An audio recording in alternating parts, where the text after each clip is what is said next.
Welcome to this very special edition of the KAJ Masterclass Live, the show which ensures that you profit from your time spent here with experts, either through the industry insights, information, or simply learning from them. And today we have Ulrike Seminati. She is joining us live from Zurich in Switzerland, and we'll be talking to her about leading through change. She is a globally operating coach, a trainer, and a consultant, and she brings a wealth of experience as a former C-level executive to her expertise in authentic leadership and impact communication. Welcome to the show, Ulrike. Thank you so much, AJ, for having me here. You are welcome to the show. You are welcome to India in this online form, live straight way from Switzerland, and we will be, you will be bringing a lot of benefit, a lot of good understanding of communication for a lot of people across the world. As I said, we'll be talking about leading through change. So, Ulrike, just for the understanding of the audience, if I understand, statistically 70% of the world's population is resistant to change. That's a huge number. So why is change necessary when people don't want to change? 70% is a majority in any democratic country. That would be that there should be no change. Help us understand anything about, all about change in terms of, why do we want change then? And why are so people, when they know that the change is necessary part of life, they are so resistant to change? Yes. So actually, we have a specific inner wiring in our brain. I work a lot with the limbic brain motivators. So there are 4 different motivators. One of them is called balance. And people who have a balanced profile, very strongly motivated by that, means that they really need stability, they need security, and they do not like change. Most of them fear change or even hate change. And we are wired like that because nature is made like that. Even in animals, we find these same percentages because we need actually a majority of people who's very safety and security oriented. From a biological perspective, it's logical because we need to maintain the survival of our species, of the human beings. Yeah. So that's why we have these huge percentages. However, obviously, it's not at all adapted to the times that we are going through now, where we have change all over the place. We have a very ambiguous world. Change is happening at all levels, be it worldwide, be it on your small level, be it at work. Any organization is facing change permanently. And for people, this is really, really difficult because 70% do not like it and are not feeling comfortable with it at all. And that creates a lot of stress. And it means that people who are stressed, they cannot reflect properly. The brain is not working properly because it's so much into I have to defend myself mode, that people then are not productive anymore, really. They don't come up with ideas. And in most cases, they show quite a lot of resistance, procrastinate on tasks, do not follow up on time. And when you're working in an organization, you know how that feeling is when you send your 3rd email reminder and still nothing comes back, or not exactly what you expected to come back. And that is very painful and is slowing down a lot of processes. And I think it's important to understand that we cannot shift that paradigm. We cannot say now, these 70%, we just train them and they will love change. They won't, because in their heart, deep in their instincts, they will never love change. They will always fear it. So we need to find another way of how we work around this and how we can bring people on board, even though they do not like the change. Absolutely, absolutely. Perhaps, one of the reasons is that, we all want stability in life. And stability in life also means that you want to create a world for yourself which is not very much impacted by outside winds too much, so that you can be in your safe bubble and live in it safely. But when we look at the wider aspect, that is where change is necessary. And talking about change, then it's a difficult proposition for a lot of leaders when a lot of people do not want to change, and leaders need to make changes as required, either in corporate life or even in political life. So help us understand then, how do leaders, take care of this thing called change, at the same time are not hated people, and they do it, especially in the corporate life. You have a huge lot of experience in corporate life and working with corporate leaders. Help us understand then, how can leaders traverse this difficult path in in a very nice manner. The very first thing that every leader, no matter if it's, I think political leaders understand it a bit better because then they start manipulating people in a different way sometimes as well. But in the corporate world, every leader should first understand that the perspective that you have on the change, the motivation that you might have on your level for making this change happen is not at all the same than the motivation and the perspective of the people in your team. And this is what most leaders forget, because we have the tendency to think, well, if it's logical to me, it's logical to them. If I come up with rational arguments and a list of crystal clear bullet points why something is interesting, others must understand that. And in reality, it's not at all like this, because the higher you are up in the hierarchy, the more you can embrace the big company goals. If you are a C-level executive or the CEO, for sure, you will be motivated by the bottom line results, by double-digit growth figures for the organization, all of that. You will be motivated by performance, overperforming, achievement, by these words. That's logical because that's your role and you have embraced that role. But if you communicate like that to people lower in the organization, they will not be motivated by double-digit growth of your company. Why should they? They are only indirectly motivated by that because they might think, well, then my job is stable and I can have an income for the next 5 years at least, so it's pretty safe. They look at it from a totally different perspective. And it's important that you step into these shoes and you start switching your language. So I have done corporate communications as a corporate comms leader for over 20 years. And it's always exactly the same mistake that is made across organizations. Still today in organizations where I'm now doing trainings and consulting. Because from the top, we communicate the big company goals. We expect people to embrace these goals because they are paid for it. And they might embrace it with their head in a certain way, but they will never embrace it with their heart. Because again, why should they? Why should a simple project manager or somebody who is in sales, working with customers, why should they embrace these huge company goals? They embrace their own goals, their sub goals, and most of the times, not even that. They only work for that because they want to create a stability, like you said, this safety bubble where you were in. They want to maintain this bubble. And that is what is compelling to them. So instead of telling them, hey, it's a fantastic growth opportunity for our company because we can have a growth of 20% for the next 3 years, how great is that? And then we'll say, yeah, okay, great. And so what? Yeah. You can say something different. Come up with other words. Come up with words that trigger the safety need, that satisfy the safety need, like, we can create more business continuity if we do that. We can make sure or increase the likelihood that your jobs are safe over the next 3 or 5 years. The longer, the better, but usually we cannot promise too much, but at least promise something, give them an outlook of stability.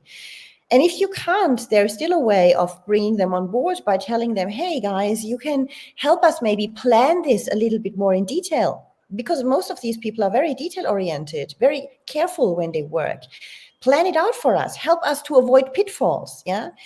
And this is how you can turn then resistance into actually something that is really useful in the change. The guys who wave with the red flag, usually we don't like them because it's like, oh, they stop us in our speed. They slow us down. But instead of seeing that in a negative way, try to see it in a positive way and say, hey, you can watch out for pitfalls and help us to get through that change in the smoothest possible way. Let's look at it from that perspective. And it only looks like they're only words, but people react to that. And they will react differently. You can open a door and then go more into detail on how we will roll out that change.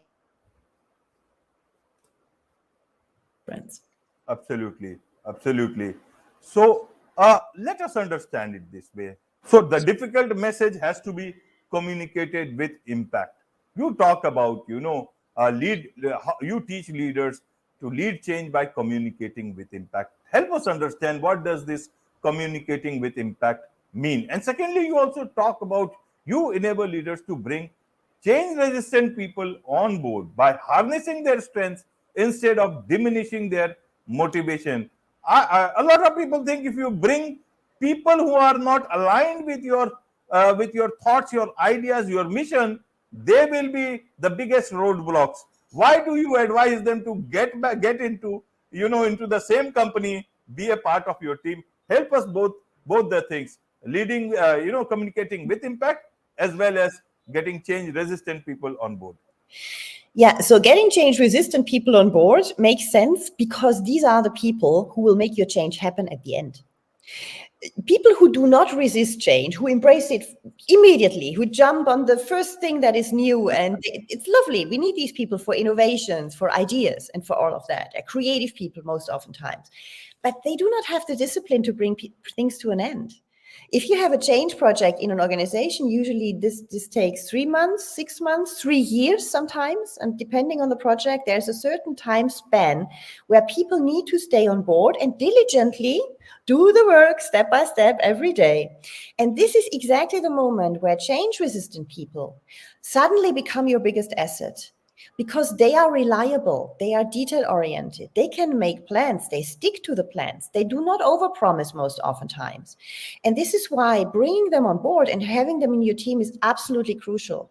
Because if you don't have change resistant people, and I don't like the word because it sounds like if it's something negative, which Right. is seen negative, I would like to turn it into something positive. Because you can imagine it like it's like a super tanker, a huge ship, yeah. It's difficult to turn it around and to get it on speed, but when it's on speed, it will go and go and go and go at a regular pace.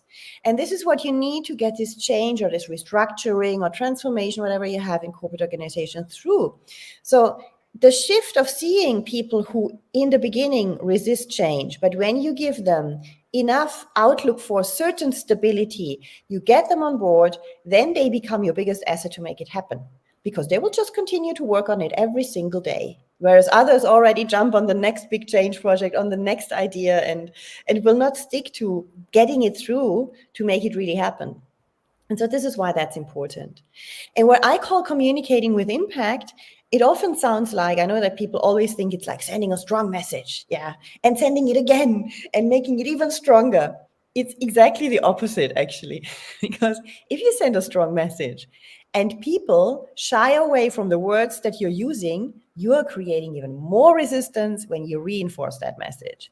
So better really think about what do people need. And that means when you want to communicate with impact, you first have to listen. Communicating with impact is all about listening first.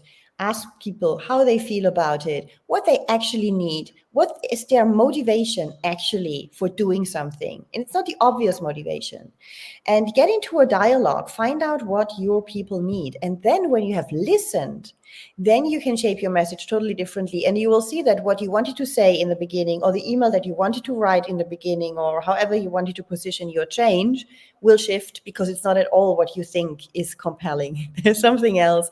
And it depends on your team. But it's very likely that you have over 50% for sure of people who do not like the change and who have to find a different, more stability-oriented motivation to go for it.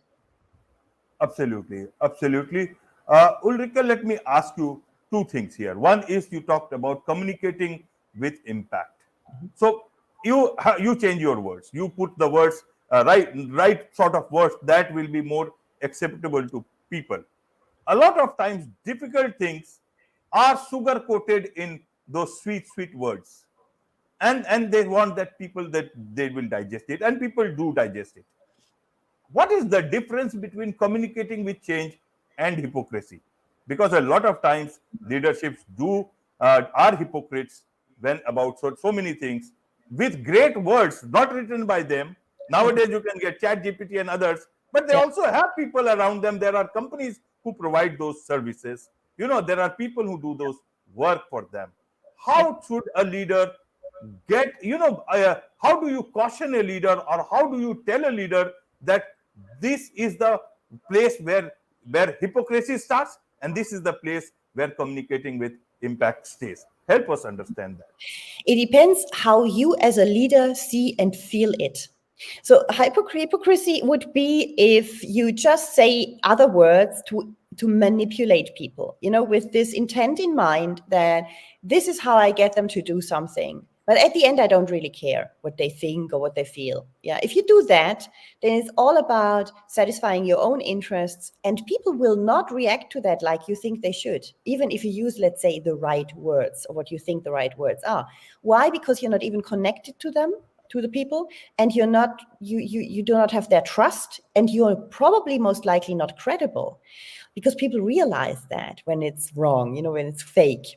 So this is why I think it's very important to, first of all, be very clear about your own motivations towards, for example, that change, to be clear why you want that. And that's most likely also not exactly what the company wants you to believe in. You have another reason why you want that. Maybe it's a great career opportunity in the future. Maybe it's even about leaving that company because it will help you to get competencies that you need for another job somewhere else. Can be whatever it is. Be clear about that. Be honest with yourself. And once you have done that, then you are opening up to others. And that's very important.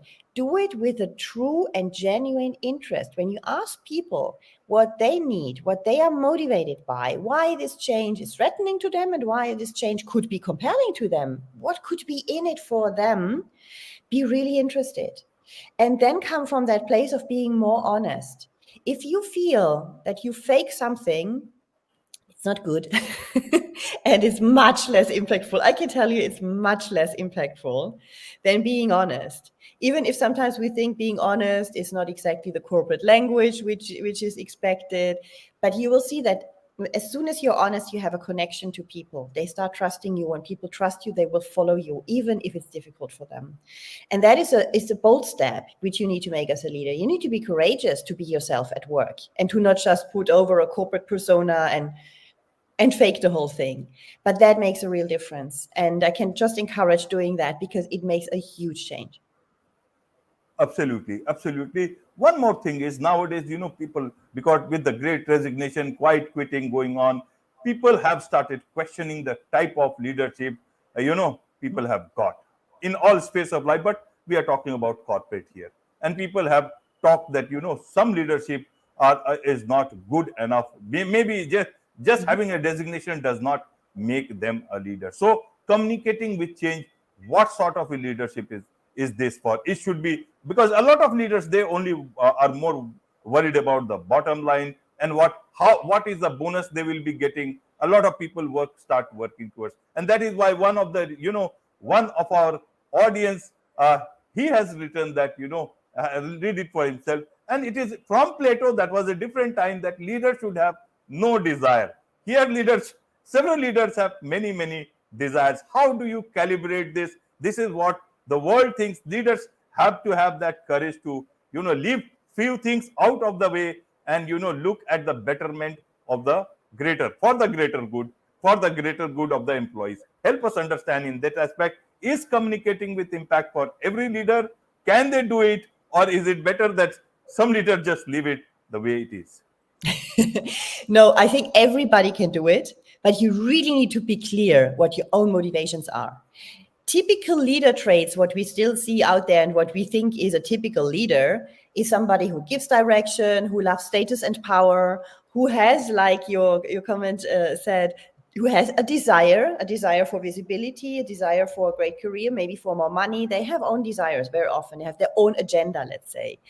But that's a biased view on leaders. We today see very different leaders. We also have leaders who are very people-oriented. For them, it's much more difficult, by the way, to be a leader, because they care so much about their people that they suffer as soon as someone in their team suffers, even a little bit. So that's a great profile, but it's also a fragile profile. And I think it's important to understand, am I more people-oriented? Am I super task-oriented, for example? A very easy distinction to make firsthand. And if you are very, very task-oriented, you need to get some balance in by becoming also more people-oriented.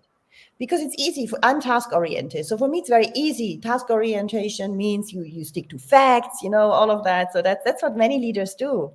But if you have that, move away from that a bit. Yeah, it gives you control and security, but move away from that and look more at the people orientation. Even naturally, you're not super interested in your people, but you need to become interested in your people, because the younger the people are that you lead, the more they need you to be interested in them as a human being, not as somebody managing a task or fulfilling a task.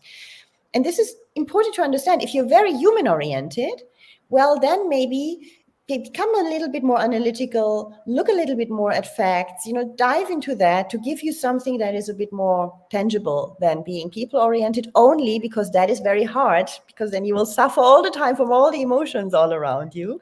So these are two extremes, and we are all somewhere in between. And it's about getting a nice balance between human-centric views and task-oriented views. Absolutely, absolutely. There is much to learn about leadership. Leaders have to learn.